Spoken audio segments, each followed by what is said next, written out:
Привет! В этом видео я расскажу про культуру Ли Юэ. Но сначала подпишись на мой канал и после этого видео посмотри другие видео. У меня есть еще видео про историю Ли Юэ. Подсказка появится вот сейчас. Спасибо за внимание. Теперь продолжим о культуре Ли Юэ. Начнем с жизни в Ли Юэ. Сельское хозяйство. По сравнению с пышными равнинами Манштата, каменистая и горная местность Ли Юэ менее подходит для сельского хозяйства. Тем не менее, в таких местах, как деревня Цинце, удалось построить террасные рисовые поля, урожай которые затем можно отправить в гавань Ли Юэ для продажи. Деревья закатника можно найти в Ли Юэ. Более 3000 лет назад равнины Гуйли и прилегающие к ним районы были плодородными, и одна из их правительниц, Гуйджунь, привела свой народ к тому, чтобы сделать сельское хозяйство своим средством к существованию. Однако во время войны архонтов местность была разрушена до такой степени, что даже в наше время земля так и не восстановилась полностью. Хотя некоторым деревьям и травам удалось вырасти, земля практически непригодна для проживания людей. Архитектура. Архитектура в Ли Юэ напоминает стиль древней китайской архитектуры с похожими цветочными схемами и намеками, такими как свесы крыши многих зданий и теплая цветовая палитра. В кабинете мебель должна быть размещена в определенном месте и под определенным углом. По-видимому, существует 3 школы мыслей и 9 областей специализации по этому вопросу. Кухня. У кухни стиля Ли Юэ есть 2 основных кулинарных стиля. Стиль Ли, в котором основное внимание уделяется смелым, богатым вкусом и использованию ингредиентов, собранных в горах, и стиль Юэ, в котором предпочтение отдается морепродуктам с более легким вкусом. Эти 2 стиля имеют долгую историю в Ли Юэ и столь же долго находятся в ожесточенном соперничестве. Поклонники одного стиля часто сталкиваются с поклонниками другого. В гавани Ли Юэ находится ресторан «Глазурный павильон» и шатер Синь Юэ, которые являются самыми уважаемыми ресторанами в своем стиле. Оба ресторана расположены в торговом районе города Фэйюнь. Гора Тигра, которая является относительно бедной частью города, больше ориентирована на уличную еду, но имеет несколько собственных многообещающих ресторанов, таких как ресторан Ван Мин. Образование. Похоже, что образование в Ли Юэ во многом зависит от богатства и социального положения человека. Рэнь Ю и Лан происходят из низших слоев общества.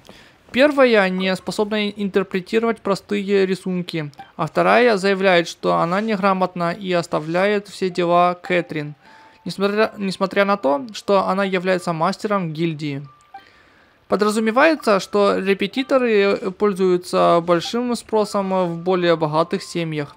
Син Цю и его брат или сестра особенно хорошо образованы из-за богатства и положения их семьи. Помимо общего образования, некоторые люди присоединяются к кланам для обучения боевых искусств. Одним из наиболее известных кланов является клан Гухуа. Музыка. В саундтреках к Ли Юэ много струнных инструментов и ударных. Музыка обычно имеет высокие, чистые ноты и используются классические китайские инструменты, такие как эрху, гучжэн и дизе. Дизайн, мотивы и символы. Начнем с символа Гео Архонта. Наряду с символом Гео, который, естественно, представляет Гео Архонта, символ Гео Архонта, неофициальное название, можно найти в местах, связанных с Мораксом. Оно состоит из одного центрального квадратного ромба с квадратными ромбами меньшего размера в каждом углу. Этот символ можно найти в павильоне Юйхай, где находится храм Ян, посвященный Мораксу, а также на спине одежды Джунли. Значок древкового оружия также содержит символ Гео Архонта. узел Панчанг. Эта эмблема напоминает центральную форму узла Панчанг и обычно находится над арками владений Лиюэ или набита на земле. Эта эмблема, кажется, связана с Лиюэ в целом, а не только с Мороксом. Ее можно найти на границе и во владениях Харви. Весы. Весы иногда ассоциируются с Лиюэ, чаще всего используются на нажимных пластинах. Тройной бриллиант. Тройной ромб, неофициальное название, это дизайнерский мотив, наиболее заметный на эффектах оружия серии Лиюэ, хотя его также можно увидеть в таких местах, как рукава Синьян. Он состоит из двух меньших бриллиантов, окружающих один большой бриллиант с другой формой, обычно другого бриллианта, в центре большого бриллианта. Экономика. Экономика Лиюэ очень зависит от гавани. Она функционирует как порт, куда приходят и уходят корабли за различными товарами. Люди из Снежной, такие как Иванович, торгуют в Лиюэ, а рыбак упомянул, что до запрета Сококу он импортировал товары из Инадзумы в Лиюэ. Местные деликатесы Лиюэ, такие как острый перец и шелк, известны и в других странах. Винодельня «Рассвет» продает свои напитки торговым союзам Лиюэ и отдельным торговцам, которые затем перепродают их внутри страны или другим странам. Раньше Лиюэ экспортировала большое количество шелка в Инадзуму для пошива кимоно, хотя после запрета Сококу торговля значительно упала.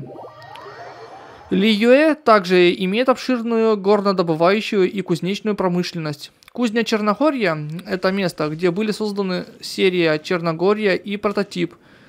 Помимо создания оружия, кузница также служит шахтой. Разлом, наиболее известная шахта в Лиюэ, является основным источником работы для большинства горняков. Но после серии загадочных происшествий в шахте Лиюэ Цисинь закрыли шахту. Кор-ляпис, полуночный нефрит и кристаллы глазурного песка – руды, уникальные Лиюэ. Нация также была единственным создателем Моры из-за гносиса Морокса, некоторые из которых хранятся в стране, а остальные отправляются в другие страны. Однако, в конце концов, он отказался от своего сердца бога, но по соглашению с царицей. В процессе он также забыл найти альтернативный план, в результате чего на данный момент новая Мора не распространяется. Мода. Мода в Лиюэ, кажется, также черпает вдохновение из китайской моды, такой как Чхонцам и Ханьфу. Следует отметить, что стили одежды Лиюэ не основаны на каких-то конкретных династиях, хотя все они вдохновлены китайской культурой. Мужская мода. Вот некоторые примеры мужской моды в Лиюэ. Также есть и один отличительный вид этого стиля у Сулинга, в которой нет рубашки под жилетом, а вместо этого он обматывает туловище бинтами. Некоторые рубашки, которые мужчины носят в Лиюэ, основаны на танчжуане, о чем свидетельствует украшение на передней части рубашки. Женская мода. Девушки в Лиюэ, как правило, носят короткие платья до колен, напоминающие китайское ципао. Женщины, жившие в гавани Лиюэ, обычно носят длинные платья с деталями, похожими на ципао. Одежда мадам Пин, кажется, была вдохновлена Ханьфу, древним стилем одежды. Это может быть отсылкой к возрасту мадам Пин. Фестивали и праздники. Обряд нисхождения. Обряд нисхождения китайского Чixin Чин Сян Дянди, церемония приглашения адептов Цисин. Ежегодное мероприятие, которое проводится в гавани Лиюэ. Цисин Ли Юэ приглашает Геоархонта Моракса в Царство Смертных, чтобы дать свои божественные предсказания на предстоящий год, которые Цисин использует для определения политики и деловых тенденций Ли Юэ. Неизвестно, сколько предсказаний обычно делается в год, но за год до этого, как путешественник и Пайман посетили Ли Юэ, Моракс сделал 17 предсказаний. В отличие от ритуала разлуки, который используется для поминовения умерших адептов, ритуал нисхождения, кажется, открыт для всех людей и является популярной достопримечательностью. Люди Ли Юэй, живущие за границей, также часто совершают паломничество домой, чтобы стать свидетелями обряда нисхождения. Однако в остальном жизнь в гавани Ли Юэй в основном продолжается, и большинство жителей города не посещают мероприятия. Праздник морских фонарей. Традиция. Каждый год один павший герой из истории Ли Юэй выбирается в качестве объекта фонаря Минсяо во время праздника морских фонарей. Массивного фонаря, построенного из материалов, пожертвованных как горожанами, так и посетителями. История. Первоначально люди начали выпускать фонари, чтобы напоминать солдатам о дороге домой и никогда не терять себя из виду. После окончания войны архонтов это стало способом почтить память тех, кто пожертвовал своей жизнью во время войны, и в конечном итоге превратилось в фестиваль. Праздник морских фонарей совпадает с одним из крупнейших всплесков силы богов, павших в войне архонтов, с которыми Сяо приходится сражаться во время фестиваля. Фонарь Минсяо. Это массивный фонарь, построенный жителями и посетителями Ли Юэ. Его размер зависит от самого большого куска плаустерита, найденного в прошлом году, а его дизайн основан на форме одного из адептов, который погиб, защищая Ли Юэй. Интересные факты. После окончания праздника морских фонарей некоторым членам Милелит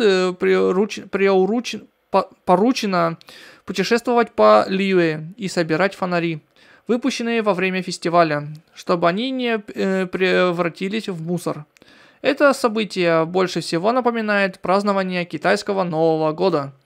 Он также происходит во время китайского Нового года в феврале. Фестиваль лунной охоты. История. В древности жители Ли Юэй отдавали дань богу печи Мархозиусу, который научил жителей ассамблеи Гуйли разводить огонь и, в свою очередь, готовить еду. Считается, что эта сезонная практика, которую дед Кецин назвал фестивалем бога печи, была предшественницей фестиваля лунной охоты. Фестиваль лунная охота празднует приход осени при лунном свете, и считается, что это время года, когда адепты искали путь тысячи лет назад.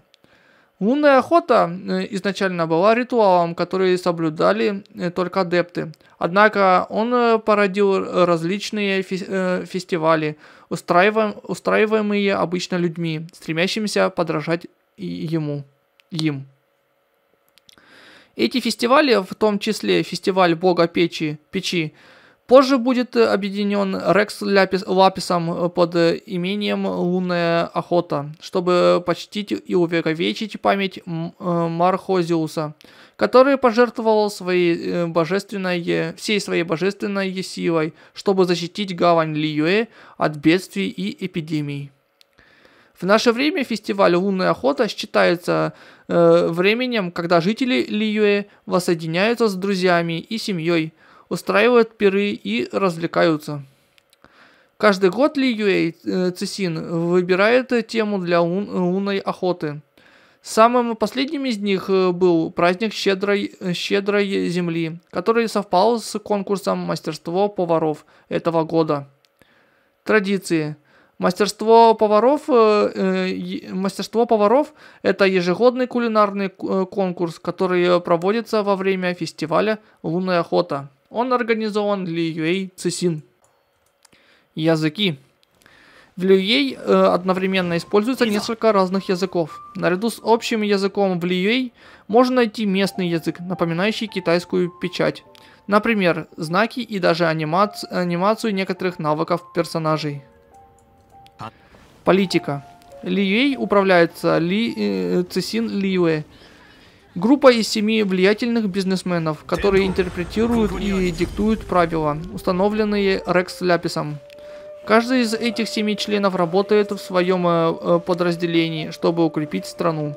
Воля небес, Нингуан, занимается юриспруденцией, а нефритовое равновесие, Кэ Цин, занимается землеустройством, трудоустройством, строительством и недвижимостью. Военное дело. Военная сила Цисин и милилиты, которые также служат миротворцами. В основном их можно увидеть, защищая важные места, а также небольшие аванпосты, установленные на некоторых дорогах для защиты людей от монстров и преступников. Их любимое оружие – древковое оружие. Лиюэй также находится под защитой различных адептов, подписавших контракт с Мораксом на защиту нации от злонамеренных сил. В настоящее время известно 7 адептов, которые продолжают это дело. Сяо, Гань Юй, Мадам Пин, отец Ян Фэй, хранитель облаков, резчик лун и создатель гор. Сяо играет более активную роль в уничтожении демонов, как единственный оставшийся Якша. Гань Юй и Пин проживают в гавани Лиюэ.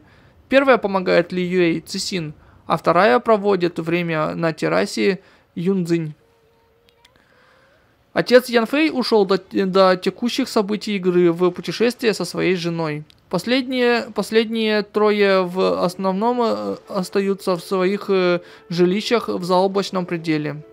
После событий, произошедших после того, как Моракс ушел с поста Геоархонта, адепты позволили людям управлять самостоятельно, но вмешаются, чтобы защитить нацию, если они не в состоянии сделать это сами. На этом все. Большое спасибо за просмотр. Поставь лайк этому видео и посмотри другие видео на моем канале. Если тебе интересны стримы, в описании моего канала или в описании видео есть ссылка на мой Twitch. Я там стримлю каждый день. Если хочешь мне помочь развивать мой канал на Твиче, подпишись тоже, пожалуйста. У меня также есть видео по истории Манштата и его культуре. Ссылки будут в описании видео. Большое спасибо. Еще раз увидимся в других моих видео.